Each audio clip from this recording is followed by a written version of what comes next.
ये कहानी एक और बहुत पुराने गांव की है जिसका नाम है वीरपुर।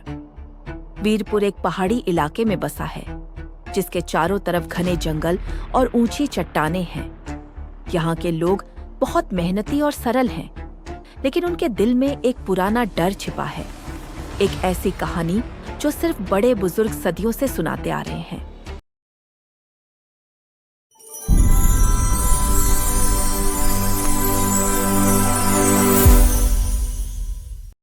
वीरपुर गांव में एक बहुत पुरानी प्रथा है। जब भी गांव में कोई नया बच्चा पैदा होता है तो उसके जन्म के 10वें दिन उसे छाया के नाम से जाने वाली किसी चीज से जोड़ा जाता है। यह छाया कोई देवता नहीं है, ना ही कोई भूत। बड़े बुजुर्ग कहते हैं कि यह गांव के पूर्वजों की सुरक्षा है, जो हर इंसान के साथ एक अदृश्य बंधन बनाती है जब तक वह जीवित रहता है। इस बंधन का उद्देश्य गांव को बाहरी बुरी शक्तियों से बचाना है। गांव में सब कुछ ठीक चल रहा होता है, जब तक कि एक साल फसल खराब होने लगती है और बीमारियां फैलने लगती हैं। खेत सूखने लगते हैं, पशु बीमार पड़ जाते हैं और लोगों के चेहरों पर चिंता साफ दिखाई देने लगती है। धीरे धीरे पूरे गांव में डर का माहौल फैल जाता है। लोग आपस में फुसफुसाने लगते हैं कि आखिर यह अनहोनी क्यों हो रही है। तभी देवी, जो गांव की सबसे ज्ञानी महिला मानी जाती है, सबको इकट्ठा करके कहती हैं कि छाया नाराज है, या फिर इंसानों और छाया के बीच का बंधन कमजोर पड़ रहा है। रोहन एक युवा शिकारी है, बहुत बहादुर और शक्तिशाली, लेकिन थोड़ा जिद्दी भी। वह अपनी छोटी बहन से बहुत प्यार करता है और उसकी हर छोटी बड़ी खुशी का ध्यान रखता है। मीरा, रोहन की छोटी बहन, बहुत प्यारी और मासूम है। उसकी हंसी पूरे घर को रोशन कर देती है। उनके माता पिता उन्हें हमेशा सिखाते हैं कि छाया का सम्मान करना चाहिए, उसकी पूजा करनी चाहिए, लेकिन कभी उसके बारे में ज्यादा नहीं सोचना चाहिए और न ही उससे डरना चाहिए। तभी गांव में अजीब घटनाएं शुरू हो जाती हैं।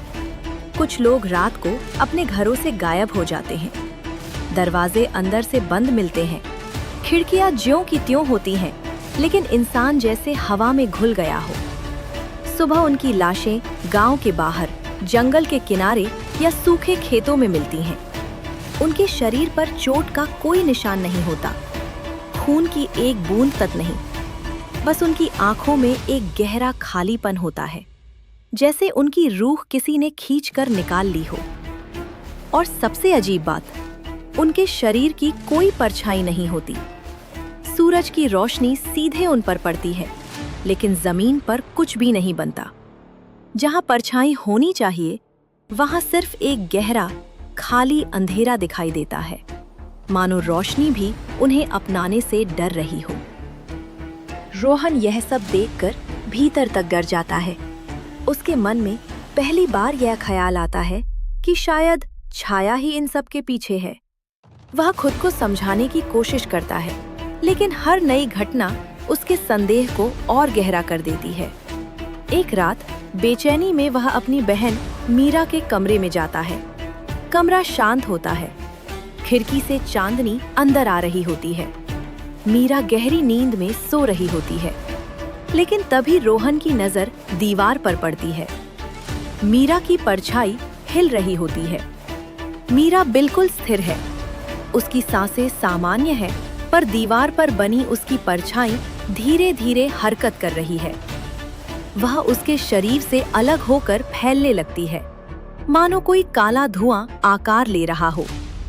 वह परछाई अपने आप चलती है, हाथ उठाती है, सिर झुकाती है, जैसे उसका अपना जीवन हो। रोहन के गले से आवाज नहीं निकलती।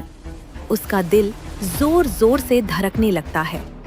उसे समझ नहीं आता, क्या यह वही छाया है जिसकी पूजा की जाती है, या कुछ और जो अब नियंत्रण से बाहर हो चुका है। देवी से पूछने पर सच्चाई सामने आती है। यह छाया की असलियत है। हर इंसान के साथ जो छाया का बंधन बनाया जाता है, वह दरअसल उसी इंसान की अपनी परछाई होती है। जन्म के 10वें दिन जो अनुष्ठान किया जाता है, उसमें उस परछाई को एक अदृश्य शक्ति से बांध दिया जाता है। समय के साथ वह परछाई सिर्फ रोशनी से बनने वाली आकृति नहीं रहती, वह धीरे धीरे एक अलग सत्ता एंटिटी बन जाती है। देवी बताती है कि इन परछाइयों को गांव की रक्षा के लिए बनाया गया था। जब भी कोई बाहरी बुरी शक्ति गांव पर हमला करती तो यही छायाएं उसे रोकती थी। लेकिन इस बार संकट अलग है। फसलें नष्ट हो रही हैं, बीमारियां फैल रही हैं और गांव का संतुलन टूट रहा है। अब ये छायाएं खुद को पूरा करने की कोशिश कर रही हैं। अपनी शक्ति बढ़ाने के लिए वे अपने ही मूल शरीर की रूह ले रही हैं, ताकि वे और अधिक शक्तिशाली बन सके और गांव को बचा सके। यह एक प्राचीन समझौता था जिसे गांव के पूर्वजों ने सदियों पहले किया था। उन्होंने गांव की सुरक्षा के लिए यह बंधन तो बना दिया, लेकिन उसके परिणामों के बारे में पूरी तरह नहीं सोचा। अब वही समझौता गांव के लोगों की जान ले रहा है। रोहन के पैरों तले जमीन खिसक जाती है। अगर हर परछाई एक दिन अपने ही इंसान की रूह लेने लगे तो क्या मीरा भी सुरक्षित है? जितनी ज्यादा छाया किसी की रूह को सोखती है, उतनी ही ज्यादा वह ठोस और दिखाई देने वाली हो जाती है। पहले वह सिर्फ दीवारों पर हिलती डुलती आकृति थी, लेकिन अब कुछ लोगों ने उसे जमीन पर चलते, दरवाजों के नीचे से सरकते और अंधेरे में खड़े देखा है। गांव में डर अपनी चरम सीमा पर पहुंच जाता है। लोग रात होते ही दिए बुझा देते हैं, क्योंकि रोशनी से परछाई बनती है और अब हर परछाई पर शक होने लगा है। रात में कई लोग महसूस करते हैं कि उनकी अपनी ही परछाई उनके पैरों से अलग हो रही है। कभी दीवार पर बनी आकृति सिर घुमाती दिखती है, जबकि इंसान स्थिर खड़ा होता है। कभी जमीन पर पड़ी परछाई धीरे धीरे लंबी होकर हाथ बढ़ाती है, जैसे अपने ही शरीर को छूने की कोशिश कर रही हो। सबको पता है, अगर किसी की परछाई उसे छू ले, अगर वह उसे पूरी तरह पकड़ ले, तो अगली सुबह वही इंसान बिना रूह के मिलेगा, आंखें खुली हुई, चेहरा शांत, और जमीन पर उसकी कोई परछाई नहीं होगी। रोहन को जल्द ही पता चल जाता है कि मीरा की छाया भी अब उससे अलग होकर घूमने लगी है। रात में वह दीवार पर उसे दरवाजे की ओर सरकते देखता है, कभी खिड़की के पास खड़ी, जैसे बाहर किसी को बुला रही हो। देवी साफ कह देती हैं, अब देर नहीं है, बहुत जल्द मीरा की बारी आएगी। रोहन के भीतर सब कुछ टूटने लगता है। उसे अपनी बहन को बचाना है, लेकिन सच यह है कि छाया को खत्म करना आसान नहीं। अगर वह उस बंधन को तोड़ता है तो सिर्फ मीरा ही नहीं बचेगी, पूरा गांव उस प्राचीन सुरक्षा से मुक्त हो जाएगा। और तब कौन जाने, जंगलों में छिपी बाहरी शक्तियां सच में मौजूद हों। कौन जाने पूर्वजों ने किस डर से यह समझौता किया था। रोहन के सामने एक असंभव सा निर्णय खड़ा है।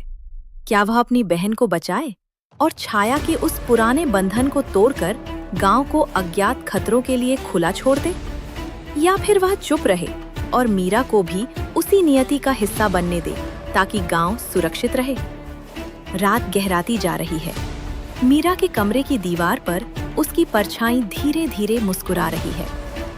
अब रोहन को मीरा की छाया का सामना करना पड़ेगा। वह अब सिर्फ दीवार पर बनी आकृति नहीं रही, वह आकार ले चुकी है, लगभग मीरा जैसी दिखती हुई। वही कद, वही चेहरे की रूपरेखा, लेकिन उसकी आंखों में कोई भावना नहीं, कोई मासूमियत नहीं, सिर्फ गहरा ठंडा अंधेरा। कमरे में दो मीरा खड़ी हैं, एक बिस्तर पर सोती हुई और दूसरी अंधेरे में मुस्कुराती हुई। रोहन समझ जाता है, ये अब सिर्फ रक्षा करने वाली शक्ति नहीं रही, यह भूखी है और इसकी अगली चाहत मीरा की रूह है। उसे अपनी ही परछाई से लड़ना होगा, लेकिन छाया से कैसे लड़ा जाए? तलवार उस पर असर नहीं करती, आग उसे और गहरा बना देती है। देवी ने एक बात कही थी, जिस बंधन को इंसान ने बनाया है उसे तोड़ने की कुंजी भी इंसान के भीतर ही होती है। रोहन को तय करना है, क्या वह उस प्राचीन अनुष्ठान को तोड़कर छाया के बंधन को खत्म कर देगा, चाहे इससे गांव की सदियों पुरानी सुरक्षा नष्ट हो जाए, या फिर वह खुद ही इस अंधे समझौते का अगला शिकार बन जाएगा और अगली सुबह लोग उसे भी बिना परछाई के पाएंगे। कमरे की दीवारों पर अंधेरा फैलने लगता है। छाया धीरे धीरे रोहन की ओर बढ़ती है। और अब सवाल सिर्फ मीरा का नहीं है। सवाल है, क्या इंसान अपनी ही परछाई से जीत सकता है? यह कहानी इंसान के अपने ही अंधेरे से डर की है। एक ऐसे पुराने बंधन की जिसका अंधेरा पहलू कभी समझा ही नहीं गया, और एक ऐसे समझौते की जिसके परिणामों के बारे में किसी ने सोचा ही नहीं था।